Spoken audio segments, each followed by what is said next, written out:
This is Live from the Table, the official podcast of the world-famous Comedy Cellar. Wherever you get your podcasts, and on YouTube, which is the best way to consume the podcast. Dan Naturman here, along with Mr. Noam Dworman, Periel Aschenbrand, and joining us via Zoom or some such similar product. Zoom. It's Zoom. It's Zoom, okay.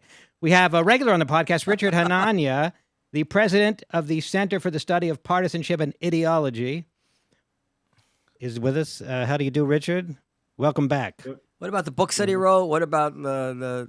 That's the intro that Periel I took that from Richard. Sent me. You're writing a new book, aren't you? Yeah, I'm writing a new book. I have a announcement that's forthcoming, so it's going to be, I guess you'll be maybe the first people that I tell this to publicly. It's going to be out in the summer, and I'll announce it soon enough. Oh, all right. Steve, can you turn him up? Is it possible to make him a little bit louder? Any hint as to what the book is going to be about?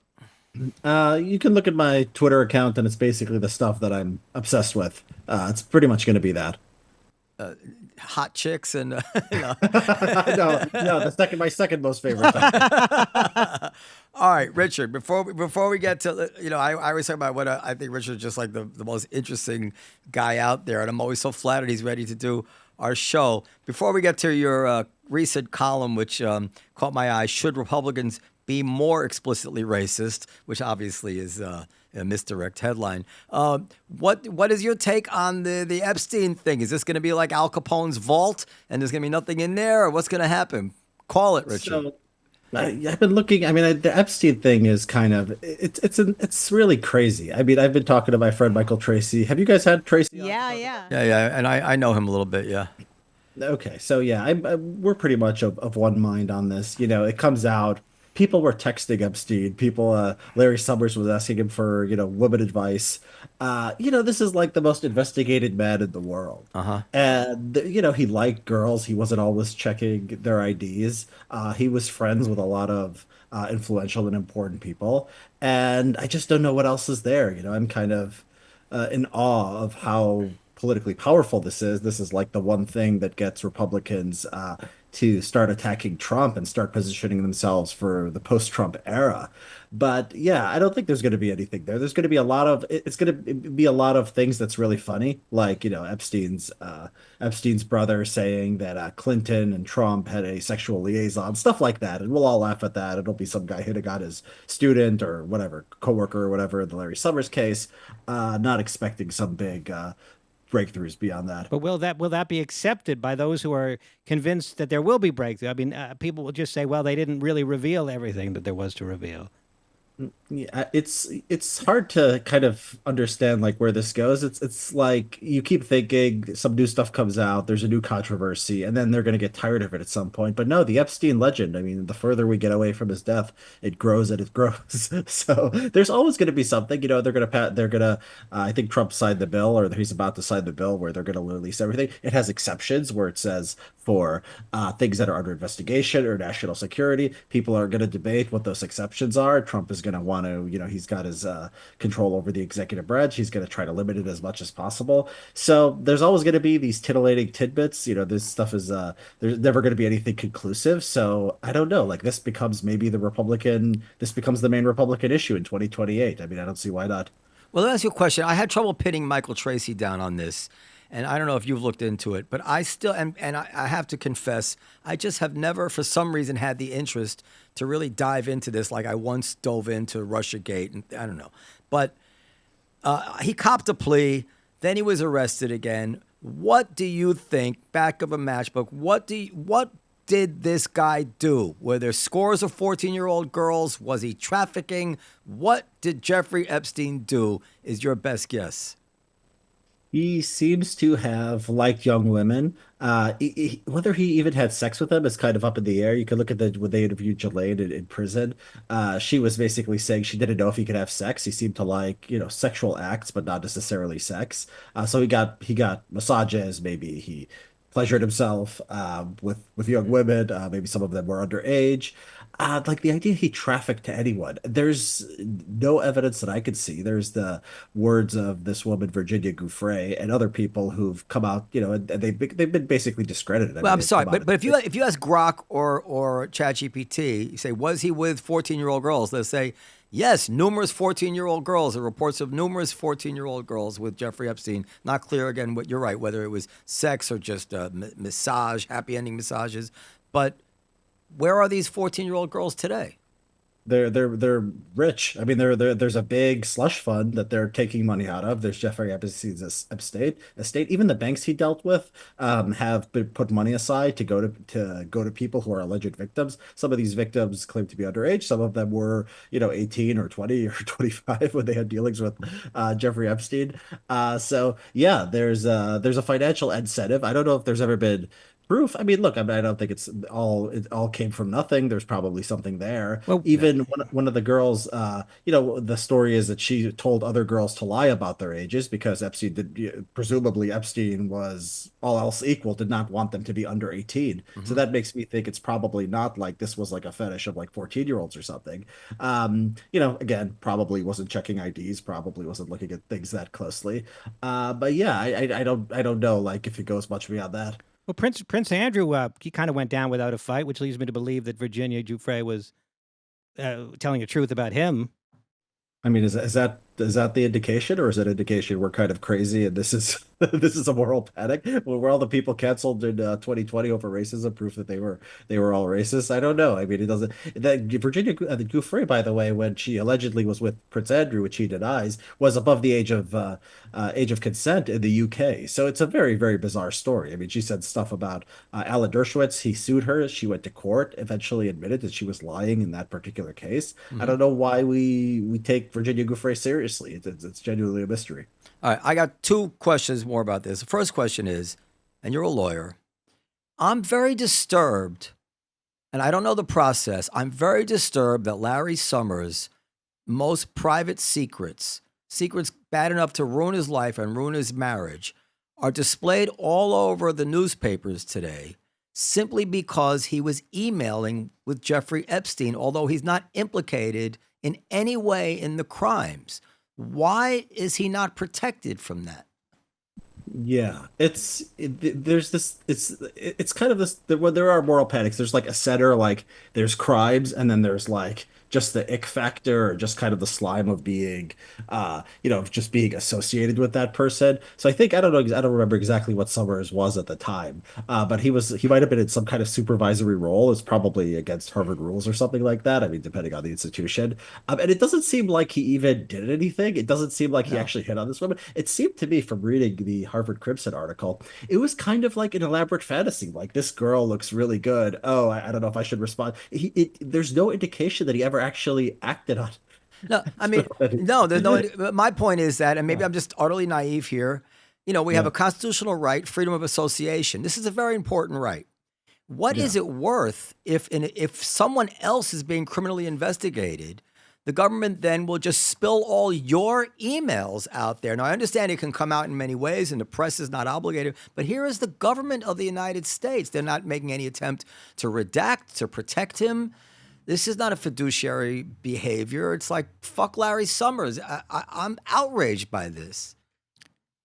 Yeah, that's why we have a default where, they don't just release anything that they find in the course of a criminal investigation. If there's a crime, they charge people, and if there's no crime, they don't charge you. Yeah, this is part of the moral panic. When there's a moral panic, every kind of rule or standard of fairness, innocent until proven guilty, the idea that, people's privacy matters, the idea that there's some proportionality, like this person, did something that's maybe a little bit kind of creepy. Okay, we treat him like a criminal. We go all the way to that. This is all the classic sides that there's a moral panic going on here. So yeah, I'm not surprised at this, but I think, yeah, on the principle, you're right. There's no reason we need to know this. I mean, he's never going to recover from that. Okay, the other thing is, and I know this is an issue of yours too. Let's just stipulate. I have a 13-year-old daughter. Just the notion that some creep might prey upon her when she's 14, I don't know what I might do in that situation. So I want to talk about this complex issue, but God forbid anybody thinks that in any way I think that it's in any way okay for an older man to prey upon a 14-year-old girl, massages anything. It just makes me sick even thinking about it. Having said that, I sent you something today, and or yesterday. You looked at it. I'm going to put it up on a thing. For some reason, I took screenshots in 2017. Actually, I know the reason. In 2017, my daughter was just getting old enough to read, and we had basic cable. And I was astonished at the channel guide, what was being promoted on the channel guide.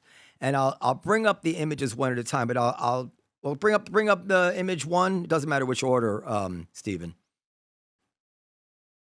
Okay, so this is the channel guide, August 25th, 2017.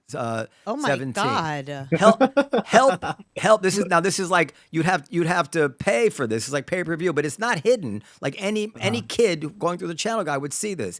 Help! It's so black. This is a movie. Barely legal, babe. Gags and squeals over the giant rod that wrecks her tight teen holes and pounds her senseless. Hold that thought in your head. Now put the next one up, Stephen. This one. Hairy teen beavers, barely legal babes, rub their fuzzy beavers for the cameras, then suck a lucky guy until he plows his shaft into her juicy, wild-haired hole and busts all over her bush. Now, what this tells you, you can take it off quick.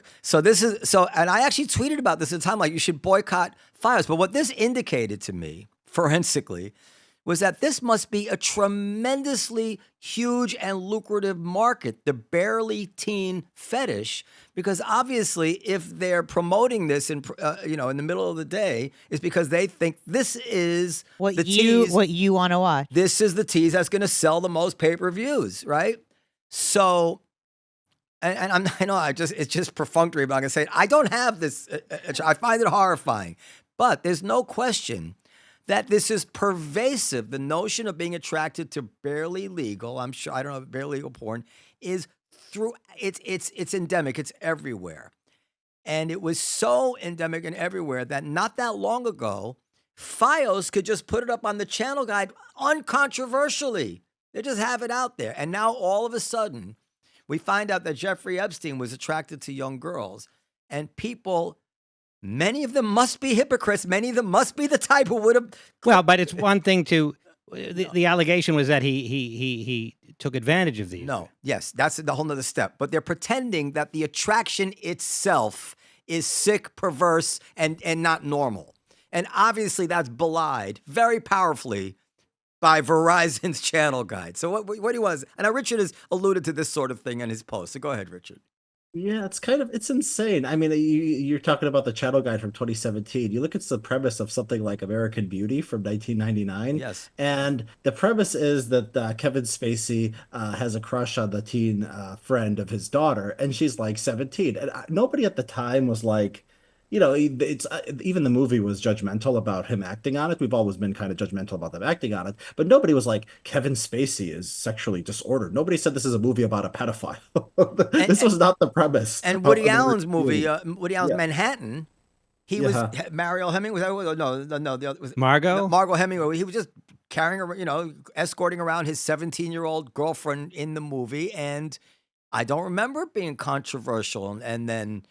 And there's states. I mean, there's states where, in European countries where 17, 16 is perfectly legal. Yeah, it's very weird. I mean, the moral panic is so extreme that it's not enough to say, well, you shouldn't act on it, which was like the norm in the 1990s, right? They would say, like, you shouldn't act on it. That was kind of like the mainstream culture. We've gotten to a different place where, like, we can't even acknowledge that men would be attracted to women. And it goes further than that. I mean, you see these people on Twitter. I don't know if I should just be judging people on Twitter, but you see it in like the press when like Leonardo DiCaprio has a girlfriend who's 20. You'll see this stuff like pedophilia. I mean, it's like a 20-year-old if the boyfriend is 35 or 40. So it's a very weird thing. It's very recent. This didn't exist in 1999. Probably didn't exist in 2009. Where like we have kind of gotten so far from reality that like we can't distinguish what morally we think people should do and what they are actually attracted to in a biological sense.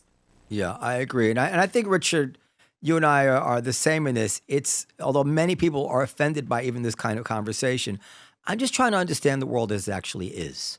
I'm not endorsing it. I'm not, but I just want to because people posture. Yeah, Periel. But I also think that at the same time, the industry is marketing to young girls, even younger than your daughter, to make them look older, to make them look quote unquote sexy. Like if you go on TikTok and you go on Instagram, these girls are wearing makeup. They're wearing very, very, very short shorts. The Brooke Shields commercials in the Sure, 70s, yeah. since the beginning of time, right? And so it's both things at once, which makes it even more hypocritical. Yeah, but let's just say again, but acting on it absolutely is horrific, and of course, you imagine that many of these girls were also troubled, which is the reason they Well, I at root is the reason they even find themselves in these situations to be preyed upon. Absolutely. I mean, I think what happened for you? no, I was just going to say that I think that it's also important to sort of take into consideration that, you know, as young girls, and even if you look at your daughter and her friends, they are trying to look older. Like I remember when I was 15 and we were going out into the city and lying about our age to get into nightclubs and lying to boys and, you know, who were in their 20s. So it's not just like a straight line forward, right? All right, let's move past Epstein. Now, Richard, what did you mean by this column? Should Republicans be more explicitly racist? And when you explain it to us, I want to let you know I also have a pretty long clip between Nick Fuentes and Tucker Carlson discussing some of this stuff. But go ahead, because I think you and I see eye to eye on this. Go ahead. Yeah, so Republican politics is a kind of an interesting thing. I mean, politics is for either party, but there's, I have a political science background, and most people who study political science, it's biased, it's left wing, but there's a general understanding that people don't vote on economic issues. And if they did vote on economic issues, Democrats would probably win every election because people love government redistribution. They don't like taxes, but they will go crazy if you ever try to cut government or you try to do something that's more free market, like in healthcare or whatever. And so people vote Republican generally for cultural issues. Now that could mean a lot of different things. That's for some people that's religious belief, for some people that's racism, and for some people that's what you would call nativism. But this has been always kind of the core. It's been a cultural appeal. You could have a sympathetic version of this. You can call them a bunch of racists, or you could say, well, the left is out of their mind. The left is anti-white. The left is anti-American. The left is anti-family. Whatever. Either way, the cultural issues are kind of what's driving this. And I just find it fascinating how quickly kind of Republicans have switched at economic issues because I'm a conservative, but I'm not like the Republican voter that I actually care about the underlying ideas that these people say they care about. So 15 years ago, it was all about the Tea Party. It was all about Obama's giving us socialism.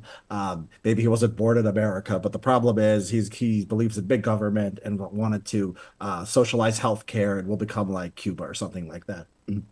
You go 10 years later, now it's Trump. Trump tells you, I'm going to protect your Social Security and Medicare. He says, I'm going to use government to protect your jobs. When people try to defend the Trump tariffs, it's always along the lines of, oh, well, things are more important than the economy. We have to be a nation, whatever. Just like all that stuff about government, small government, and like capitalism is just like kind of completely gone from Republican discourse. And so what happened in these, 10, 15 years? What happened was, I think that the racial issues in America went from people thinking about black issues to thinking about immigration. Right. And so what it was about black issues, they saw the welfare state as something that redistributed wealth from white people disproportionately to black people. So there was a reaction to that. They did not like Obamacare, especially because of what it represented from the person trying to get that bill passed. And then I think around 2012, 2015, 16, that range, immigration kind of became the main issue. And you couldn't use the same arguments for immigration because a lot of people just did not like immigration, even high-skilled immigration, which is by any measure a net benefit to the United States. And so it had to be they had to adopt some kind of economic collectivist ideas. It's like they're taking our jobs. There's a set number of jobs. We need government to protect us from this foreign competition. And basically, this is like what politics should be about. And so that's a long roundabout way of getting to the point of my article, which is like, we don't have to keep doing this forever. Like hopefully at one point, like we could just admit like what is going on here. And then maybe we don't have to like, real policy or real discussions about issues doesn't have to become an afterthought if people can just say they dislike immigration because they dislike immigration. But you've also attached this to now they're bringing the Jews in, like now they're finally turning on the Jews the way they've been turning on all the other ethnic groups or something like that.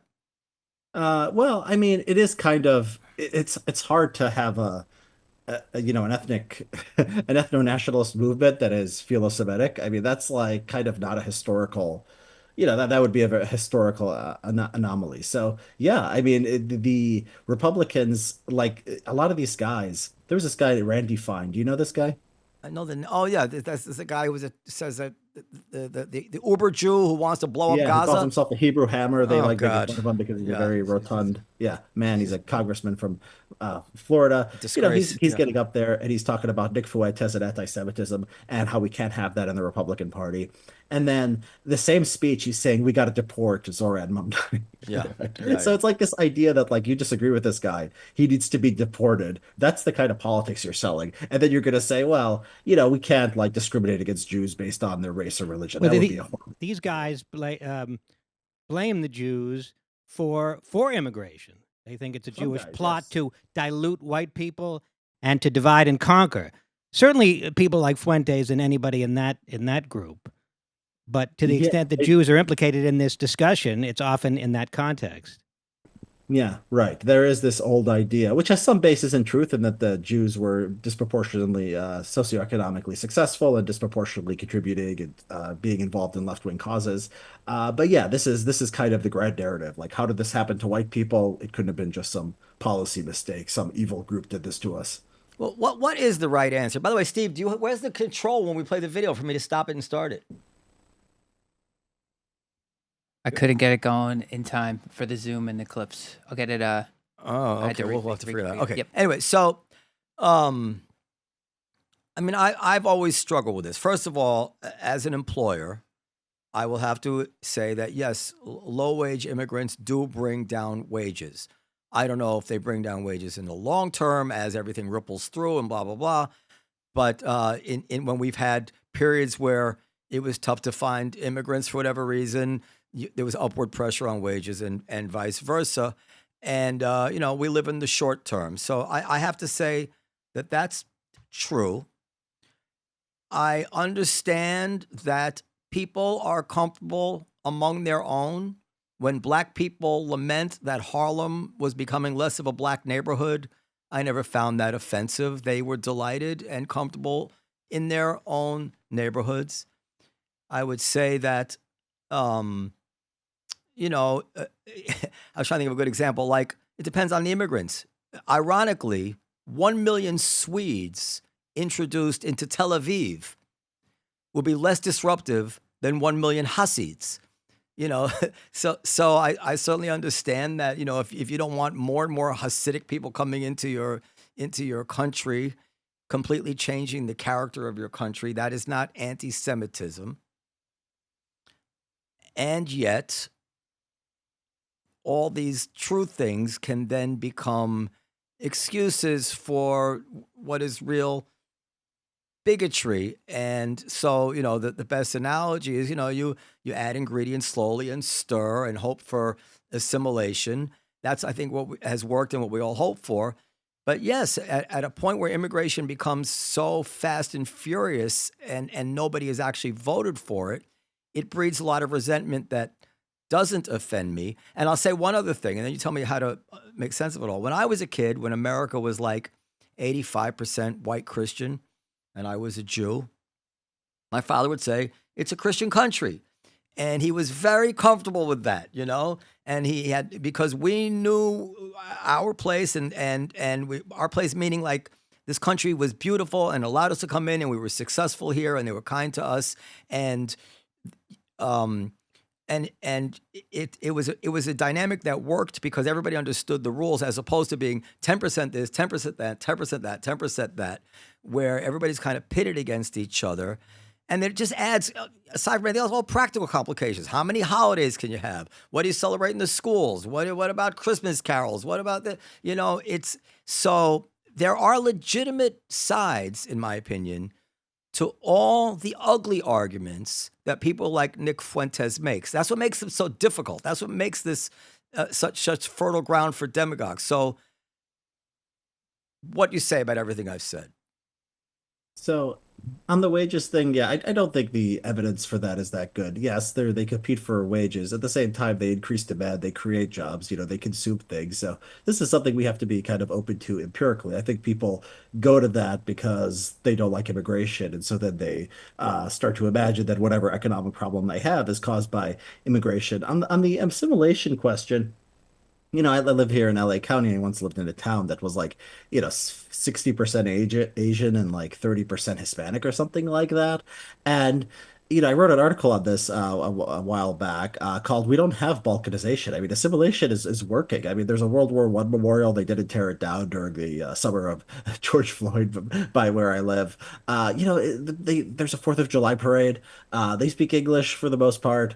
Like some people, like even that is like too much for them just because maybe the people from India wear funny clothes, or people that, there are people who on Twitter on mad because there was this video, which like this graphic that showed the mosques opening up in Texas. And just some people, to them, the mosque itself is just something that's offensive.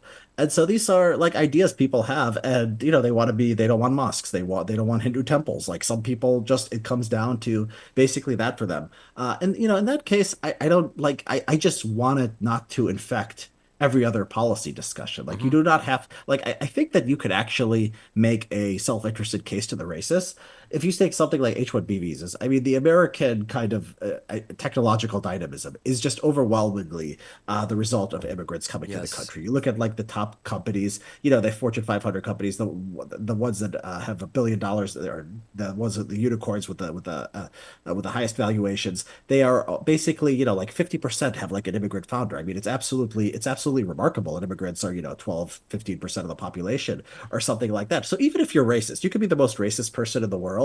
You are adding like the H-1B visas. My God, it's like 70,000 workers a year. So much has come of that. And so it's like, you could hate these people, but like you should hate like having diseases that we don't have cure for even more than that. And so I think like just acknowledging this instead of like inventing some new kind of economic theory as to like tech workers coming in from India are the reason that you can't get a job. Like, I think that's particularly harmful because it just infects every other discussion that we want to have. Well, let me say, I'm sorry. So 2 things. First of all, I think we do have some empirical anecdotal data about wages. Simply after COVID, when labor was so short, wages were shooting up, and as the waves of immigration, if the border is shut down, this is going to be a similar case for certain industries. It continued after COVID. I mean, COVID, a lot was going on. I mean, there was they were paying people not to right, but it was taking workers out of the workforce in the same way closing the border will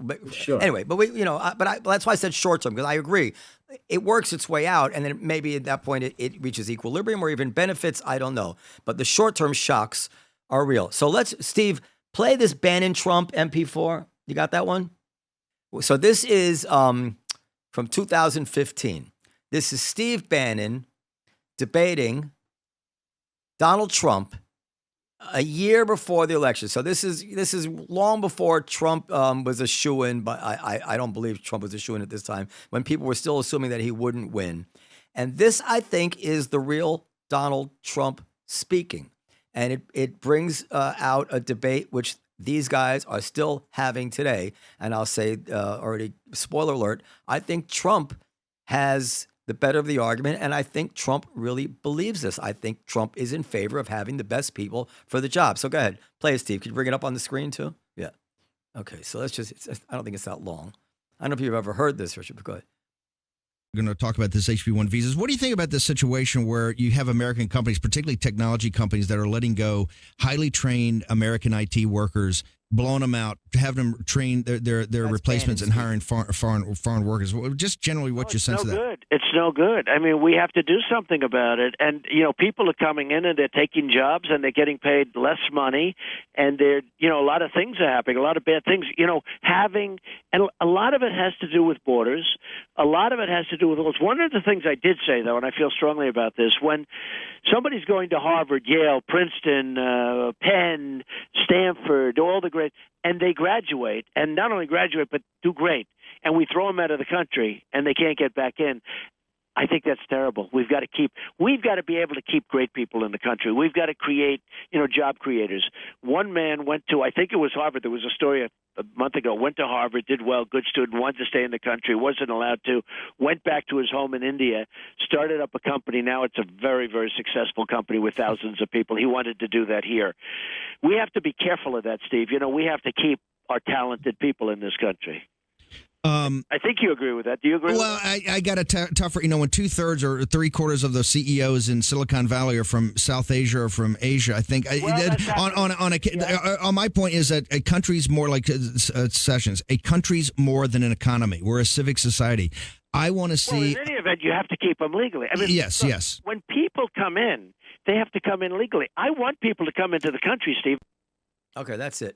Yeah. So. Yeah, this is an incredible clip. Trump has said this stuff a lot. I mean, there was just recently a Laura Ingraham interview where she says, we have talented people in America. What about the H-1B visas? And Trump goes, no, we don't.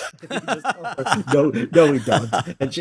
And so he says this stuff. I mean, that Bannon clip, though, is, I think this is what Trump believes. I think the right-wing kind of media sphere, you see DeSantis getting to the right of Trump on this issue and talking about H-1B visas, which he has no control over as governor of Florida. Yeah, I mean, it's a very strange clip. Trump goes, Bannon brings up the point that a lot of tech CEOs, I'm not going to vouch for his statistics, but he says 2/3 are from South Asia. And to him, that's a problem, where a pro-immigrant person would be like, oh my God, like the people are that productive. Like the South Asians have done that much for America. And then Bannon, Trump says we need talented people. And Bannon goes, yeah, but we're more than an economy. We're a nation, which I don't know what that, it means, right? So it's like, okay, we're not an economy. Okay, we're a people. We're Americans. We wave flags and we have loyalty to the Constitution, and we care about each other, and we eat hot dogs, and we have 4th of July parades and so on. Like, okay, what does it mean though in this context that we become less of a nation because the Silicon Valley CEOs are from South Asia? Like, what in your Americanness is actually harmed? Like, what would justify taking the economic hit of getting rid of all these productive people? And they never explain it. It's always, we're a nation, we're not an economy. That's it. Point settled. What else do you need to know? I'm very pleased with Trump on this issue. And by the way, it's a perfect horseshoe because it's the same exact I don't know which one, same exact bigotry that allowed liberal people to want to limit Asians in the Ivy League. It's like, yeah, we want them as immigrants. Well, how dare you say we shouldn't have immigrants? But as soon as they get here, we don't want too many Asians at Harvard. Isn't there? I mean, they would make the same argument, right? Why can't you have 60% of the graduating class at Harvard be Asian? I'd be proud of my country if that were the case. I think you would be too. Yeah, so you probably know that. I mean, the holistic admissions thing started because the Ivy League had too many Jews. Basically, they were if you had a meritocratic system, they were the ones. But the Jews are a bit much. But the Asians are wonderful people. Asians are quiet. I mean, there's always a kind of this personality thing that I don't think it's kind of that crazy, but yeah, I mean, it is like. You have to do the cost better. You have to say, okay, what are we getting out of this? We're getting a lot. We're getting like America is leaving Europe behind. I mean, the most productive part of our economy is the tech sector. That's the reason why America has got blown by Europe. It's why the average American earns something like $75,000 a year instead of $50,000 a year, which is closer to the European norm. And like, okay, you can try to give that up and give up the tech industry, and basically, productive people who are doing things throughout the economy. And what are you getting exactly? Some people feel better if more Americans are white Christians. That's just kind of the key to it. And I guess if they were honest about this, we could actually have that debate and do a cost benefit of whether their feelings of what kind of people they want to see in the country is actually worth the economic damage they'd be doing. You in your article, you kind of you alluded to the fact that we could have our cake and eat it too. We could have it like the Gulf states do. They allow everybody to come, but they just don't give them the same rights as the native born. Yeah, I mean the Gulf states are amazing. I mean they let these people in. They basically I read that in UAE, if you make $100,000 a year, they basically have open borders. Anyone in the world who makes $100,000 a year could just go live in the United Arab Emirates right now. And they have a lot of low skilled immigration too, who work as nannies and drivers and gardeners and so on. And they don't vote. They're not given citizenship. Now that's an extreme case in the U.S. There's going to be obviously a lot of burdens in doing that, but still, I mean, we could be thinking in terms like there's a visa program, for example, that lets you basically have a live-in nanny for something like room and board and like 40,000 a year, which just makes a lot of sense for a lot of professional people. So like you can have a policy that looks out for your own people, and you can do the humanitarian thing and the economically logical thing. It's not going to work though if you're lying and you think, well, if someone's around here, they're going to take my job and I'm going to be poor as long as someone's working. If people are a problem when they're working and they're a problem when they're not working, I mean, it's obviously not economics that's driving you. It's obviously something else. I was just in the UAE last week. I just got back a couple of days ago. I went to Dubai and Abu Dhabi, and it is a remarkable fucking place. Now I know it's artificial in some way, and I mean it's a combination of like Epcot Center in Las Vegas, but you go to the Dubai Mall, the biggest mall in the world, right next to Burj Khalifa, the tallest building in the world, twice the size of the Empire State Building, and in that mall you see like Lawrence of Arabia Arabs with girls covered with their eyes, with other Arabic women, showing their cleavage, and some Orthodox Jews and some Israelis bickering, and American people, and all in an Arab country. And to whatever extent it's artificial and contrived, it doesn't really matter to me because it shows some glimpse of a possible future to me. I mean, America naively thought we're going to go into Iraq and we're going to transform the Middle East and they're going to embrace democracy and freedom. That was quixotic. However, in the UAE, that is actually what seems to be happening. And if it can happen there, it can happen elsewhere. And this is a huge event for civilization if it were to happen. I'm telling you, I had such a good time there. I couldn't recommend it more. Have you ever been to Dubai, Richard? And then No, I haven't. I've got too many little kids. There's so many places I want to travel, and the Gulf Arab states are kind of the top of that list. But no, I just heard amazing things. Yeah, it was really good. Okay, Stephen. So let's talk about let's spend some time listening to Nick Fuentes and Tucker Carlson, and this is Nick Fuentes, someone who is quite honest about the fact that he wants America to be a white Christian country. But Stephen, I'm a little I lament that we don't have our high tech thing to stop it. So how are we going to signal you when we want to stop it? Just wave your hand. I'll keep an eye on you. That Okay, won't happen again. And Richard, you can wave your hand too. All right. So this issue of rising anti-Semitism on the right, I try not to panic about it. Actually, I become a little bit optimistic about it because it's become so absurd between the demon maulings and the underwater satanic creatures and the trapdoors of Charlie Kirk and the magic bullets and the Jews killing Christian babies at Passover. Like this seems to, and the chemtrails, this seems to, if these are the leaders of this movement, it seems to me it will have to collapse on its own weight, despite what the illusion that Twitter appears to throw up, because these people are insane. It seems like I actually think they're mentally ill. But I want to go through this 6 or 7 minute clip of Nick Fuentes. I think this is the heart of the matter, where he talks about the Jews being unassimilable,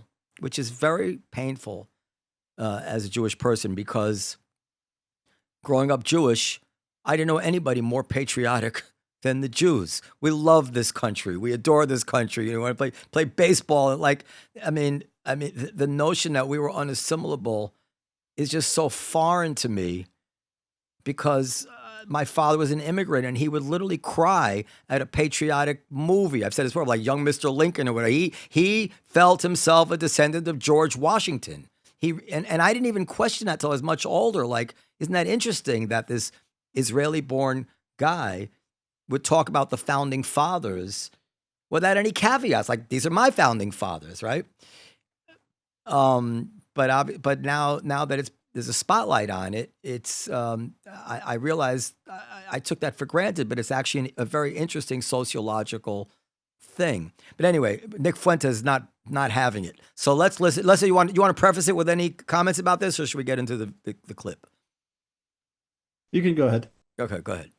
And Richard, you wave if you want to comment on something. You wave. Stephen will see you. Go ahead. So I'm going to just shut up, and you tell me what you actually believe. I mean, as far as the Jews are concerned, I think that, like I said, you cannot actually divorce Israel and the neocons and all of those things that you talk about from Jewishness, ethnicity, religion, identity. And let me give you like a perfect example. So you say on your show that we need to treat Israel like any other country. And I sort of understand that in principle, because Israel is another foreign country. Yeah. But Israel is unlike every other country in the sense that because the Jewish people are in a diaspora all over the world, there are significant numbers of Jews in Europe, but also in the United States. And because of their unique heritage and story, which is that they're a stateless people, they're unassimilable, they resist assimilation for thousands of years. And I think that's a good thing. And now they have this territory in Israel. There's a deep religious affection for the state. It's bound up in their identity, the story of the Exodus from Egypt, the promise of the land, all these things. So let's say in the United States, for example, somebody like a Sheldon Adelson, he's not Israeli. Is he an ideological neocon? Does he believe in the promise of democratic globalism? I don't think necessarily. His heart is in Israel. And it's because he is a proud Jewish person. And I guess what I'm saying is that if you are a Jewish person in America, you're sort of, and again, it's not because they're born, but it's sort of a rational self-interest politically to say, I'm a minority. I'm a religious ethnic minority. This is not really my home. My ancestral home is in Israel. There's like a natural affinity that Jews have for Israel. And I would say on top of that, for the international Jewish community. They're extremely organized. And many of them are critical of Israel or Israel's current government or the project of Israel. But I guess what they have in common, unlike, let's say, like Singapore, for example, is that they have this international community across borders, extremely organized, that is putting the interests of themselves before the interests of their home country. And there's like... Okay, let's stop there. You have anything you want to say about that? Because I do. Go ahead. Yeah, so when he talks like this, I mean, he's getting at some things that are, I think, true, and I think people take that and they, that's part of the appeal. The idea that Jews in America care more about Israel than people who are not Jews in America. I think that's obviously true. I mean, I don't think that that's something you should necessarily deny. I mean, I think that's something that's true, right? And a lot of Americans care. A lot of these people, these white nationalists and a lot of conservatives too, care more about Europe than they do a lot of other countries too. There is this kind of natural affinity. And that's fine. I think that the problem is these people radically exaggerate like what that means for the place of Jews in America. You could have somebody who disagrees, you could have a disagreement on Israel. You could say Mark Levin or whatever, or Sheldon Adelson has opinions that you disagree with. You might think it's not in America's interest, or you might think that you might have a humanitarian concern for the Palestinians or whatever it happens to be, right? There's no like fundamental kind of difference here that means we are a separate people, the Jews and the non-Jews in America, and we need to be at each other's throat, and like one having power as a group is the problem. You can debate Israel. I mean, there's a lot of Jews who write for the New York Times and elite publications who do not like the war in Gaza, who do not like Netanyahu, as Nick himself mentions in the clip. So like there's a truth there, but then there is taking that truth to a point that just like kind of distorts your entire understanding of politics. Well, okay, yeah, I agree with everything you said. So what it seems to me is that what he says kind of presupposes that it's true and that we know it's true that what's good for Israel is actually at the expense of American interests. Mhm. And this deserves to be examined. So just the first things that come to mind, there are many people who are hyper concerned with the preservation of Taiwan. There's many people that are hyper concerned with the preservation of Ukraine. We were hyper concerned with the preservation of Kuwait. Actually, when I was in Dubai, I had this thought that if Dubai were threatened, if this budding of freedom and fulfillment were to be squashed out, this would be very much in America's interest to step in and prevent it, because in my opinion, things are always trending in one direction or another. And we do not want to preside over a world which begins to trend in the opposite direction, in the direction of against freedom. And I mean, I could go on and on, but like Churchill saw these dangers and the importance of standing up against certain things without any Jewish question. So only Israel is somehow singled out as this case where people are advocating to stand up against, the tyrannies and the dictatorships. But this is being done for the Jewish people. If it wasn't for Jewish people, nobody would see it this way. But that's, as I said, belied by the fact that no, the same people see it that way in Taiwan. And we spent $180 billion or something defending Ukraine in 2 years, which is more than we spent defending Israel in 20 years, right? So, I mean, this is just very sloppy reasoning here, no? Yeah, I agree, and that is a good point. America is an interventionist power that started well before Jews were highly represented in American government. We've had basically the leader of the world in the post World War II era, and so yeah, I mean we care about small countries that are democratic and are fighting authoritarian enemies. There's a Christian Zionist component, and so yes, you take I'm sure that people from I think Fuentes, what he would say is. There aren't a lot of Kuwaitis in American journalism. There aren't a lot of billionaire Kuwaitis who are major donors to the two major political parties in this country, which is, true enough. The Jews do have disproportionate power and influence over American policy, but it's like, so what? You could argue with them. You can make a critical case against Israel. I mean, we're having that debate right now. So the idea that can I interrupt you one second? Let me just put it this way. Sure. Let's say Ukraine were Israel and Israel were Ukraine. And we did everything that we've done now for Ukraine, except it was the Jewish state. It would be impossible to convince people that the reason this was happening was not because of the disproportionate Jewish influence and all the things you said. And yet, here we are with a country like Ukraine, and we're going to the limit on it, right? Yeah. Well, I mean, there's differences here. Obviously, Russia is kind of I think a part of the reason people sympathize with the Palestinians is because they're not Russia. They're not the big power invading the smaller power. Yeah. They are the people who seem the weaker position, and so people kind of have a sympathy there. So there's that too that kind of makes it different from Ukraine. But yeah, you're right. I mean, there's a lot of foreign policy stuff that America does, and some of it makes sense, and some of it doesn't make sense. And we lost tens of thousands of men in Vietnam, of course. And we're talking about $4 billion, much of it spent in America. $4 billion. Yeah. I mean, that's another thing. I mean, if you're talking about financial benefit, that's the other thing I think is a good point to make. Defending Taiwan puts us at a risk of nuclear war with China. Defending Ukraine puts us at risk of nuclear war with Russia, right? Israel doesn't have any such danger, right? Israel is a country, and I think that if we defend Israel, we're not at the throat of another great power. So you're right. The kernel of truth here is that there's a lot of Jews in America who have a lot of media and financial power. A lot of them do care about Israel. That's the kernel of truth here. The idea that this is the key to understanding American foreign policy, or the idea that you're the budget's going away and we don't have money to take care of our own people. You'll hear this with Ukraine too. We have homeless people and we send money to Ukraine. The idea that this is driving the budget, or it's the number one issue you would care about if you cared about the cutting off aid to Israel, if you cared about the well-being of future generations of Americans. It's just crazy. And that's how you need to challenge this. It's just it's a grain of truth, but just distorted into something completely wrong. All right, it gets worse. Continue, Steve. By the way, in 10 minutes, you got to go downstairs and get a loan. Go ahead. Let's play, Steve.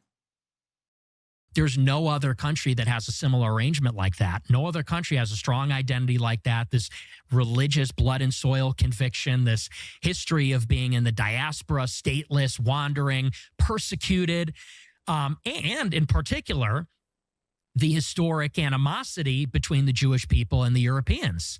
They hate the Romans because the Romans destroyed the temple. That's why Just Eric pause there, Weinstein Stephen. I've never heard of the Romans. No Jew I know is the Jews I know don't even know the history of how Israel lost the West Bank or how Israel occupied the West Bank. They don't know a goddamn thing about hating the Romans. Go ahead, Stephen. Continue. It's so stupid. Continue. to the Arch of Titus and gives it the finger and takes a picture. Eric Weinstein. Wacky. Maybe Eric Weinstein is mad at the Romans. I don't know. Yeah, well, Eric Weinstein, you know, he knows a lot of stuff. Go ahead, Stephen. That guy's a credible source of. We don't think like that as Americans and white people. We don't think about the Roman Empire in 2,000 years ago. They do. Yes, we do. And so I guess that's really, and I don't think that's me saying the Jews, the Jews, the Jews. I don't think that's me being hateful. I don't think that's me being collectivist. I think that's understanding that identity politics, whether you love it or hate it, whatever you feel about it, it's a reality that we live in a world of Jews and Christians, of whites and blacks. These identities mean something to us and they mean things to each other, and we can't sort of wish them away. And it feels like white people and Christians. Pause. Yeah. So this is the other thing. This is another kernel of truth.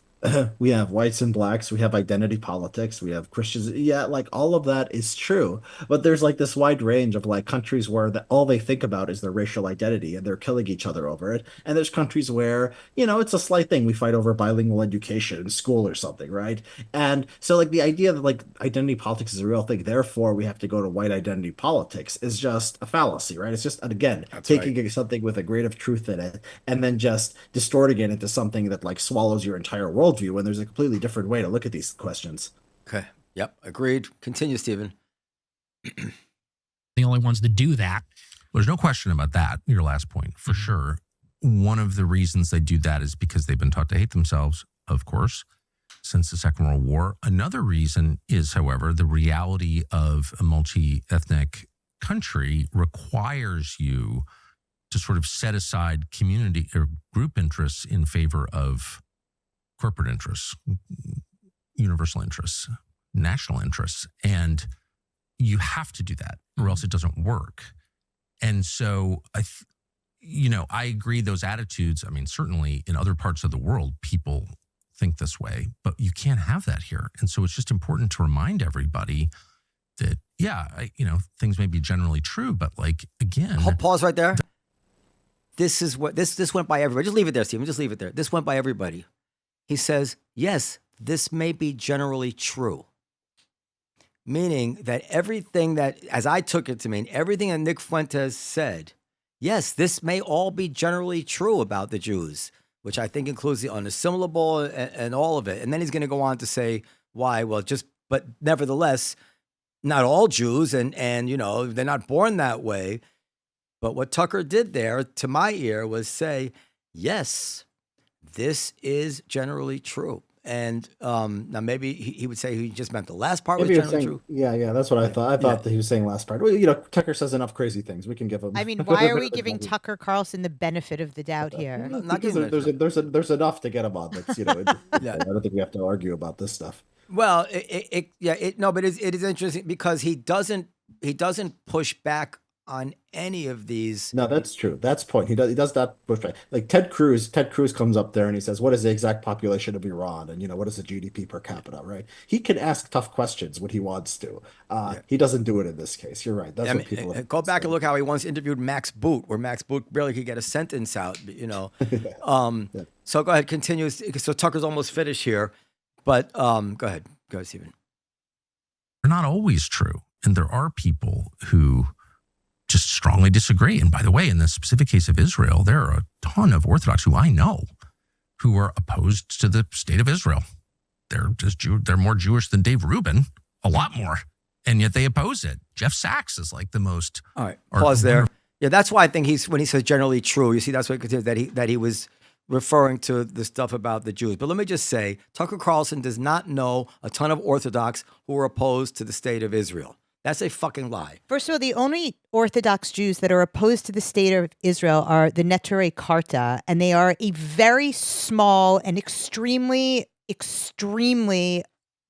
like sect. Like They're like a minuscule culture sect. There are other. I was reading about it today to try to understand. There are some other Orthodox. The Satmar, I think, also. Yeah, there's some other Orthodox bishops, but they do not oppose. They have a religious disagreement with the idea that, I mean, it's not very clear with that God is supposed to create the actual Jewish state, but they participate in Israeli politics. They don't want to see Israel dismantled. They benefit from national health care. They're not out there as activists against Israel. Neturei Karta is, but they're basically a cult. They're like I'm talking about who dance. So there are these little splinter groups that have various shades of religious takes on Israel, which all amount to the same thing in the end, that God was supposed to create Israel, not man. Some want to, like the most tiny and extreme actually are against Israel at all. And then the rest of them are more like, yes, we'll live with Israel within the state, but if you put a magnifying glass on this stuff, it doesn't actually all hold together. But Tucker Carlson does not know a ton of them. 100%. I will cut off my arm. Some weird friends. We don't know. And seeks of people course, out that are weird. Listen. I know a ton of Amish, and Amish don't believe in the United States of America. So therefore, who are you to say that being anti-American is anything? I mean, I know Amish people; they're Americans. They don't believe in the United States. Like this is such a thin read. And then he talks about Jeffrey Sachs, who's obviously a anti-Western mental patient. Go ahead, continue, Stephen. It's almost over. Man, who's Jewish, the most articulate kind of critic of Jeffrey the state Sachs. of Israel that I'm aware of.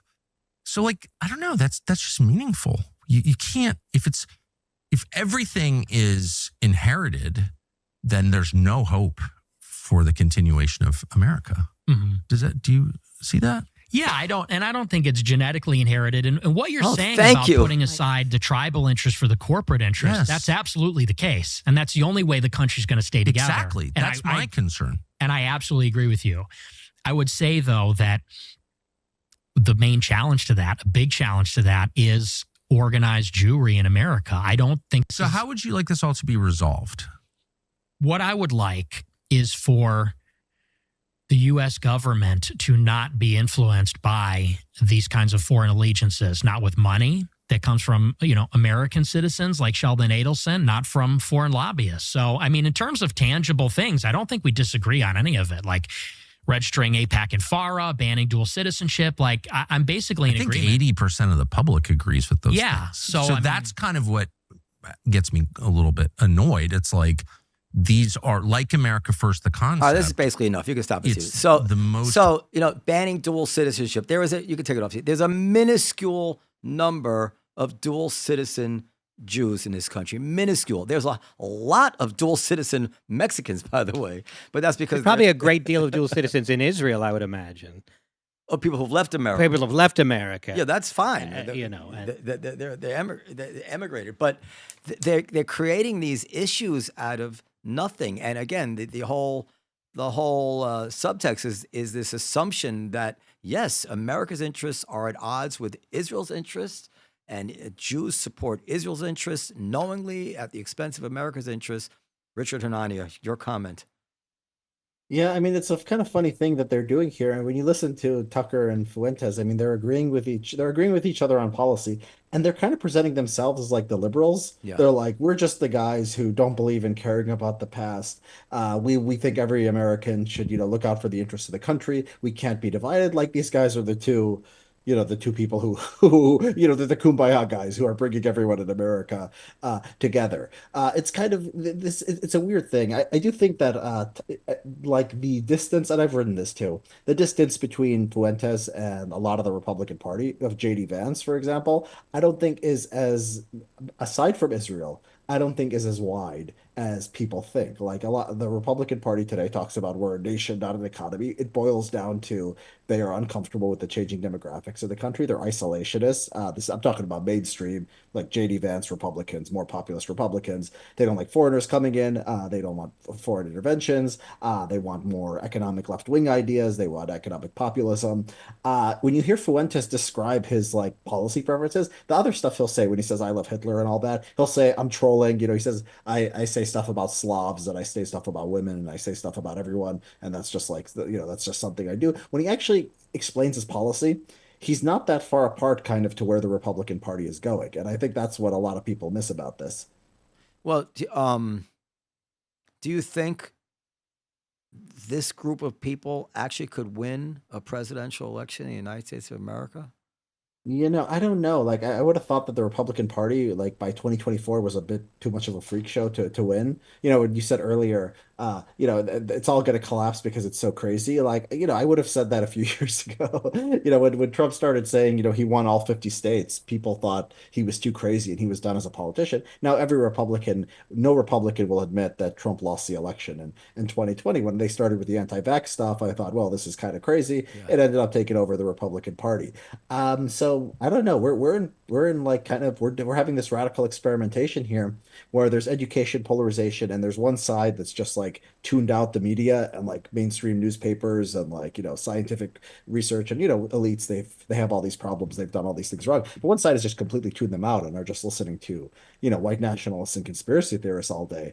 And so where this goes, like for the Republican Party, whether this could actually win, like I don't know. Like, I'm not going to say that it can't because I would have thought the modern Republican Party is too crazy to win, and it seems to be doing fine. Yeah, I don't think it can win because I think Trump is singularly.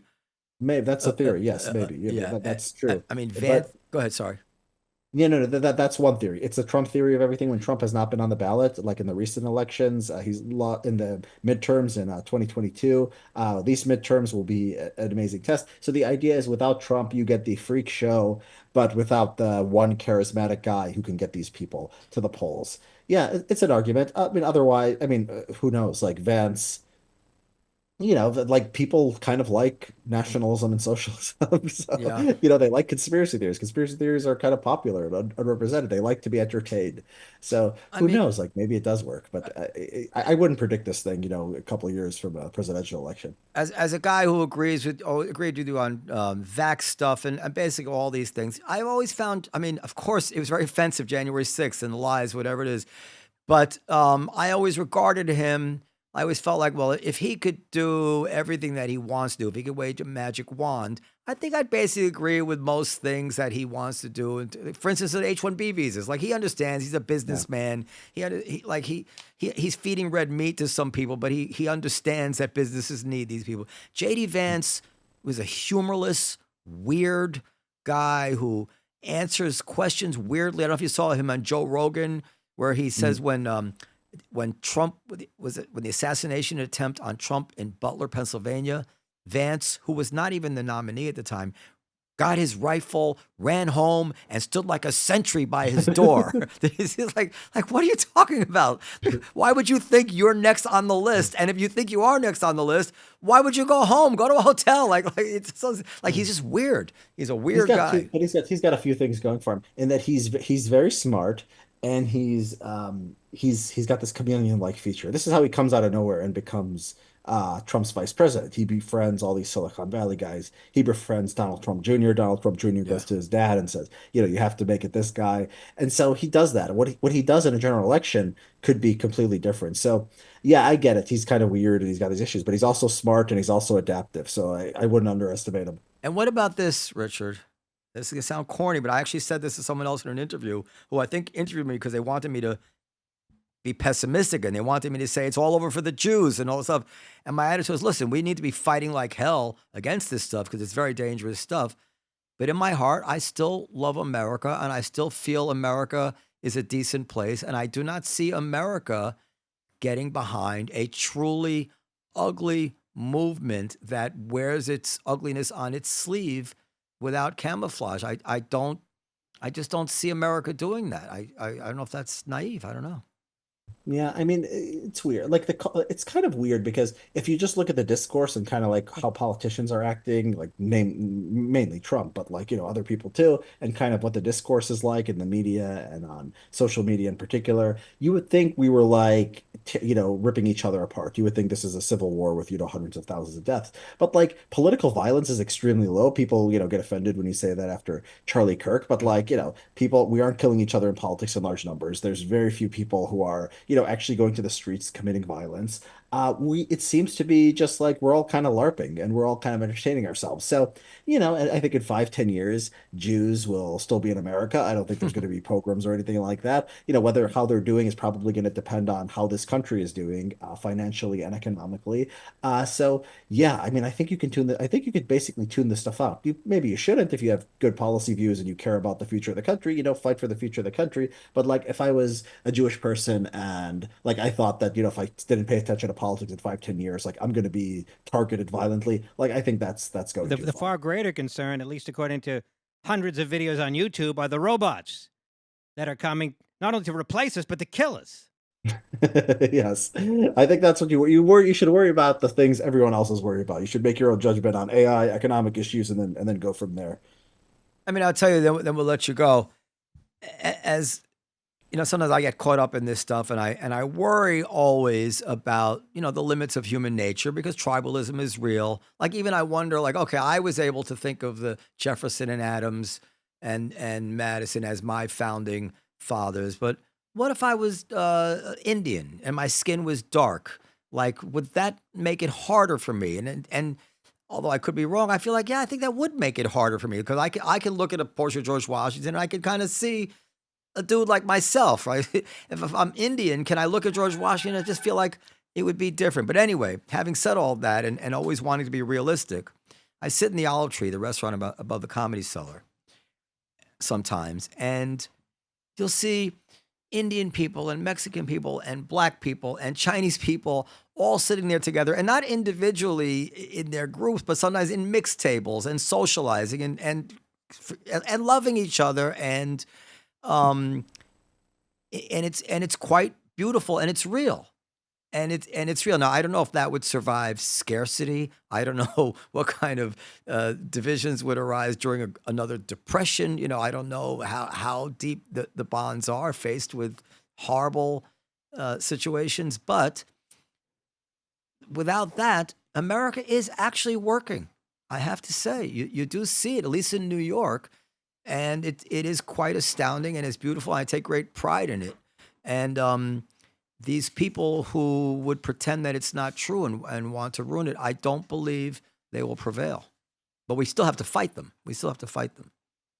Yeah, I And the agree. I mean, robots. the perspective from Southern California is similar. I mean, there's these high schools that are, half Asian and half Hispanic and part white. I mean, there's every combination you can imagine, and it works. I mean, the people are getting along. They have businesses. I mean, there's these cities around here. It's fascinating. The Asian, you see Chinese writing in all these like ACT, SAT prep centers, Uh-huh. and then you see like these Hispanic businesses that are like auto mechanics, and it's like they're all doing different things, but it all kind of works. Yeah. And you're right. It's just kind of like human nature. People think human nature is like we're all kind of racist. Like, no, human nature is like also like you want to get wealthy, you want to find partners, you want people who have similar interests and kind of the same sense of humor and people you could relate to. Mm-hmm. So all that stuff is also human nature. And I think the promise of America is we amplify the good parts of human nature, we de-amplify the bad parts. I see people like Tucker and Fuentes as trying to amplify the wrong things, and that's why this is a battle that's worth fighting.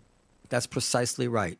They're trying to bring out the worst parts of human nature rather than play to the best. That's exactly right. All right, Richard Hanania, we're going to wrap it up because we have another podcast to do right after you. But we so appreciate you coming to do the show. And I'm still waiting to meet you in person. At some point, you got to get to New York. It's got to happen sooner or later.